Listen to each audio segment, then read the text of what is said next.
Olá pessoal, bem-vindos mais uma vez à FHB Performance. Hoje a gente vai falar de um assunto bem delicado, o que quebra muito motor e transmissão, mas muitos desprezam. Há dois fatores extremamente importantes da engenharia mecânica, a grande maioria do pessoal aí que mexe com carro, não só o leigo, mas muito preparador despreza. A gente vai passar por isso daí. A foto aqui inicial eu já coloquei propositalmente de um motor que eu tive uma vez que eu tive a quebra da válvula de escape. E você vai entender agora por que que eu quebro a válvula de escape, qual que é o motivo de eu preparar o motor e a válvula de escape quebrar. E antes de mais nada, vamos entender os esforços que as peças, tanto do motor quanto da transmissão, estão sofrendo. Afinal, o motor de combustão interna ele trabalha com o movimento de vai e vem do pistão, biela, virabrequim. Isso representa o quê? Eu não tenho uma força constante aplicada às minhas peças. Tal hora é uma força de tração, então eu estou puxando a minha peça, outra hora eu estou comprimindo. Além disso, pelo simples fato de eu ter os quatro tempos, ou seja, eu tenho admissão, compressão, explosão, escape, nesses quatro tempos, só um gerou energia, ou seja, só meia volta gerou energia. A outra, uma e meia voltas, frearam o motor, frearam as peças, principalmente a fase de compressão. Se você colocar um medidor de RPM bem preciso, você vai ver que a rotação não é constante, ela é variável, ela fica pulando para cima e para baixo justamente por causa desse ciclo. E obviamente que isso aí me interfere na durabilidade tanto das peças do motor, como principalmente da transmissão e muitas vezes até da parte estrutural do carro, porque isso gera vibração e consequentemente vai me transformar essas vibrações em esforços em tudo que estiver conectado ao motor. Um grande exemplo aqui, um gráfico que eu tenho a linha preta, que é a rotação do motor variando, isso de um teste feito, variando bastante em marcha lenta, soltou-se o pé da embreagem, primeira marcha, e depois o motor estabilizou em marcha lenta, ele sempre oscilando. Como na embreagem eu tenho sisteminhas de mola, eu absorvo parte dessa vibração e, consequentemente, eu transmito muito menos vibração para a transmissão e ela vai durar mais, a gente vai entender mais isso daí. Outro conceito muito importante, o primordial dessa videoaula aqui, é a resistência mecânica em função da temperatura. O que que isso quer dizer? Todo metal, todos os metais, eles reduzem drasticamente a resistência mecânica em função da temperatura. Então, se eu tenho uma peça que aguenta certo esforço em temperatura ambiente, quando eu aqueço, quando eu trabalho em temperaturas mais altas, ela vai aguentar muito menos esforço. E qual que é o problema disso? Leve em consideração que a temperatura dos gases de escape trabalham entre 300 graus e 900 graus Celsius. E eu até coloquei um asterisco aqui. Por quê? Porque a gente controla o motor para não passar de 900 graus. Se começa a trabalhar com excesso de combustível no motor Otto, muitas vezes você vê até 40% de excesso de combustível para manter essa temperatura abaixo dos 900 graus Celsius. Por quê? O sistema de catalisador acima de 900 graus Celsius, ele se degrada, ele perde as suas propriedades, ele pode entupir, etc. Então se controla esses 900 graus. Além disso, a gente tem a durabilidade das peças, principalmente como no caso aí da válvula, que eu mostro no início aí, né, a válvula de escape. Isso aí tem uma grande influência. Afinal, se o gás está saindo a 900 graus, sua válvula está submetida a esses 900 graus. Além disso, alguns componentes que são de alumínio, como o pistão, não podem passar de 500 graus Celsius. Acima de 500 graus Celsius, qualquer liga de alumínio vai para o beleléu. Ela se parte, ela não tem resistência mecânica, ela começa o processo de fundição. Ou seja, eu sou obrigado ao tempo inteiro estar refrigerando esse carinha em motor mais forte com injetor de óleo. Porque afinal, se eu tenho gases a 900 graus, pressão, tudo no movimento absurdamente rápido, a grande chance de eu fritar esse carinha aqui é enorme. Então eu começo a tentar refrigerar ele de alguma forma. E eu coloquei até o asterisco ali nos 900 graus, porque se você não controlar a temperatura por enriquecimento de combustível, ou muitas vezes começar a cortar a potência do motor, principalmente em diesel, você chega facilmente a 1300, 1400 graus Celsius e vai quebrar o motor. Já vou explicar o porquê. E toda perda de atritos aqui é muito válido para a transmissão, para a caixa de câmbio. Toda perda por atrito, toda vez que eu tenho algum tipo de atrito, ele vira calor. Tanto que se você esfregar a tua mão, ela esquenta, né? Vou passar até um videozinho de um teste realizado de Dinamon testando 2 catalisadores ao mesmo tempo, para vocês terem ideia como isso aí é severo. O seu motor fica nessa condição se você andar com o pé embaixo muito tempo.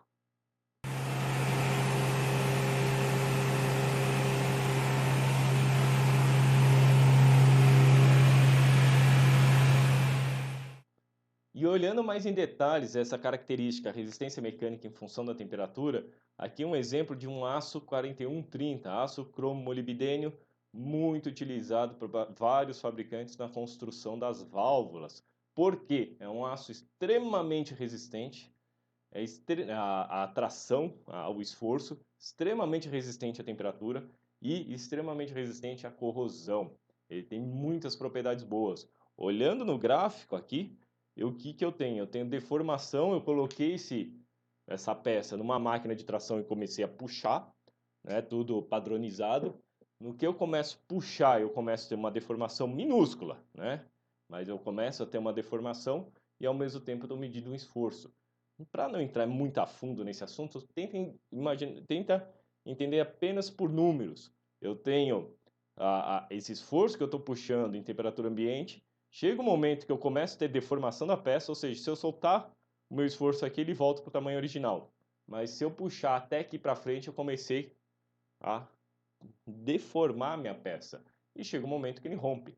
Em números, mais ou menos, esse aço entrega em temperatura ambiente 1450 megapascal de tensão de tração. Isso é grande pra caramba. Alumínio vai de 70 a 700, só para ter ideia. Fibra de carbono, 600, 700, só para ter ideia. Mas esse é outro assunto quando entra a parte de densidade, peso, etc. E olhando as outras curvas, o que significa? Conforme eu vou aumentando a temperatura de trabalho, minha resistência mecânica, a capacidade de suportar a tensão de tração vai diminuindo. Então a gente saiu lá dos 1450 megapascal e só pelo fato de eu puxar para perto de 300 graus Celsius, eu já caí para 1120. Se no meu motor original eu já estou trabalhando com 900 graus, imagina quando eu turbino ele, para onde que vai essa temperatura? E o que vai acontecendo conforme vou aumentando a temperatura, o que vai acontecendo com a resistência mecânica?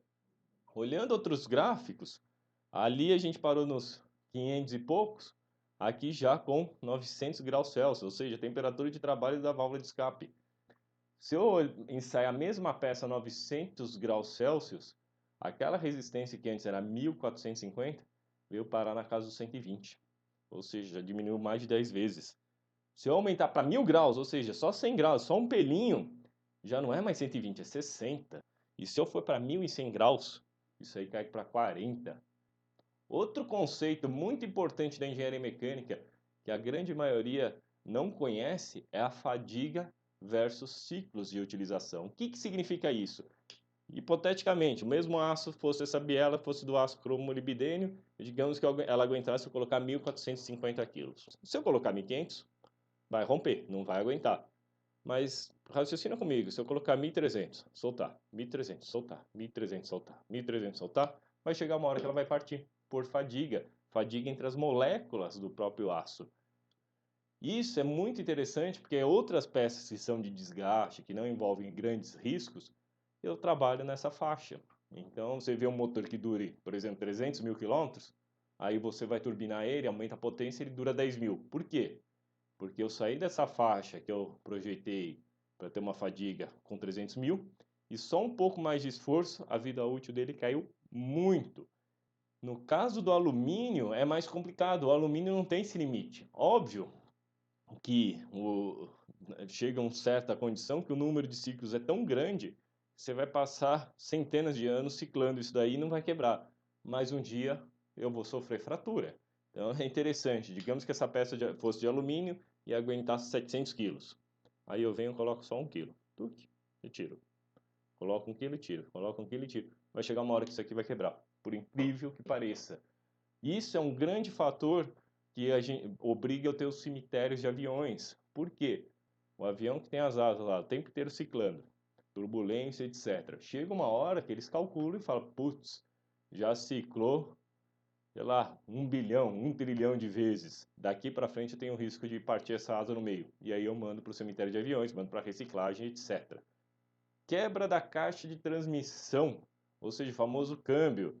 É importante levar em conta que a gente quebra a caixa de transmissão por 3 grandes fatores. Um, torque muito forte. Só que acontece muito em outros casos, pela fadiga mecânica. Então, a transmissão que duraria 300 mil quilômetros, 500 mil quilômetros, 1 milhão de quilômetros, depende do carro, eu aumentei o esforço, eu não estou chegando nos 1450. Antes eu estava trabalhando com 300, ele aguenta até 1450. Aí eu aumentei a potência, preparei meu motor e saiu dos 300, foi para os 600, foi para os 800. E aí eu começo justamente a trabalhar nessa fase de fadiga mecânica. Então é comum, às vezes, o cara ter o carro extremamente potente, tá, anda, não sei, 10, 20 mil quilômetros, o câmbio aguenta, não vai quebrar nunca. Pô, tá vendo, ó, tô andando com ele, nunca quebrou. E aí um dia ele tá manobrando na garagem e o câmbio quebra. Plá. Por quê? Chegou no limite de fadiga, naquele número de ciclos. Eu fui adicionando uma memória de fadiga na peça. Além disso, o terceiro fator que quebra muito transmissão, quebra muito caixa de câmbio, é o calor. Eu tenho meu motor, por exemplo, produzindo o motor original 100 cavalos vapor, vai entrar na caixa, vai fazer a relação de marcha e ela tem mais ou menos 5% de perdas. Ou seja, vai entrar 100, vai sair 95 para o eixo de transmissão e para as rodas. Esses 5 cavalos que foram perdas, é aquilo que eu falei no início, atrito vira calor. Então a caixa em si começa a ganhar temperatura. Por quê? Porque eu estou adicionando 5 cavalos de energia em calor. Mas voltando, eu fiz o meu carro original, minha caixa de transmissão está toda dimensionada para aguentar esse calor, trocar calor com ar externo, etc. E não ter problema. E aí eu decido turbinar o meu motor. Meu motor original, 100 cavalos vapor. E agora eu estou com 400 cavalos vapor. Eu aumentei 4 vezes. A caixa de transmissão sendo a mesma, ela tinha um rendimento de 95, ou seja, 5% de perda, e vai me transmitir, em vez de ter só 5 cavalos sendo perdido, eu vou ter 20 cavalos, aumentei 4 vezes essa perda, porque o rendimento é constante, 95%. Então vai entrar 400 do motor, vai sair para eixo de transmissão, roda e pneu, 380. E esses 20?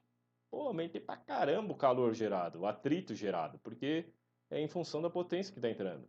Consequentemente, 20 cavalos de vapor dá quase 15 mil watts. Cara, é calor pra caramba. É muita energia. E o que vai acontecer com a temperatura dessa caixa de transmissão? Lá para cima. Mas a vida útil disso diminui. Além disso, conforme for esquentando mais e mais e mais e mais, a resistência mecânica a gente viu, vai caindo drasticamente. Até um ponto que quebra. Então, se eu sou o cara que só dá a voltinha no quarteirão, não vai quebrar. Mas se eu sou o cara que vou para a estrada e fico segurando, falo, agora eu tô com o motor forjado, não vai quebrar mais pistão, biela, etc. O motor aguenta. Aí ele tá pisando 1 minuto, 2 minutos, de repente a transmissão, BOOM! Porque ela esquentou tanto que a resistência mecânica dos componentes engrenagem, eixo, rolamento foram para o beleléu. A própria carcaça às vezes vai para o beleléu. Além disso, é um dos grandes determinantes para eu ter limitador de velocidade em carro, limitador eletrônico. Tem muito carro com transmissão automática que seria capaz de chegar a 240, 250 km por hora e o fabricante limita a 180. Por quê? Porque se eu limito a 180, eu não estou entregando minha potência ao máximo durante muito tempo. Eu consigo entregar bastante potência, mas até 180. Não dá tempo da minha caixa esquentar. Aí quando chega a 180, vai reduzir a potência e ela vai trabalhar tranquila. E só tenho a agradecer por você ter assistido mais essa videoaula. Se gostou, não esqueça de nos seguir no Instagram, Facebook, YouTube, que a gente vai estar toda semana divulgando material novo. E principalmente no próprio site da FHB Performance. Aqui a gente tem até quais são os vídeos, os próximos vídeos técnicos que a gente vai debater. Você pode até se inscrever para receber o alerta quando sairá o próximo vídeo. Além disso, esses conteúdos técnicos estão salvos lá. Tem muito conteúdo técnico também já feito lá, que eu já escrevi na Best Cars, que também está aqui no site da FHB Performance. E se você quiser ir mais a fundo na engenharia automotiva, você não precisa ser engenheiro, não precisa ser mecânico. Muitos curiosos, o pessoal que ama carro, quer entender melhor como funciona o carro no geral, a gente tem curso em todas as áreas. Ou se você realmente é um mecânico, trabalha na área, mas não quer comer bola tecnicamente, quer ter os conceitos de engenharia, vem, faça o nosso curso, você vai ter um resumão desses conceitos para não comer bola no seu trabalho. Esses cursos, hoje em dia, a gente tem o Motores Sem Segredos, então todos os conceitos de motores, transmissão, suspensão e dinâmica veicular, ou seja, essa aqui a gente discute muito o conceito de por que certos carros no teste do alce tombam ou não. A gente vai discutir isso. Por incrível que pareça, acertar uma suspensão é muito mais difícil que acertar um motor, tanto que tem muita empresa ainda comendo bola. Carroceria a gente fala muito de construção e principalmente conceitos de aerodinâmica. Dá para você tirar bastante vantagem aí se você faz track day com alguns conceitos aqui de aerodinâmica. E freios, né? O mais importante do carro, a gente tem que parar e discutir freio. Tem muito cara aí que vai aumentar o freio do carro, esquece que existe um balanceamento. Quem anda de moto, anda de bicicleta, sabe muito bem disso. Eu tenho que ter um balanceamento certo entre a frente e a traseira. Muitas vezes o cara põe um freio maior e piora a capacidade de frenagem do carro, justamente porque não tem esse balanceamento correto. A gente explica direitinho nesse curso. Espero vê-los em breve. Até a próxima e obrigado, hein?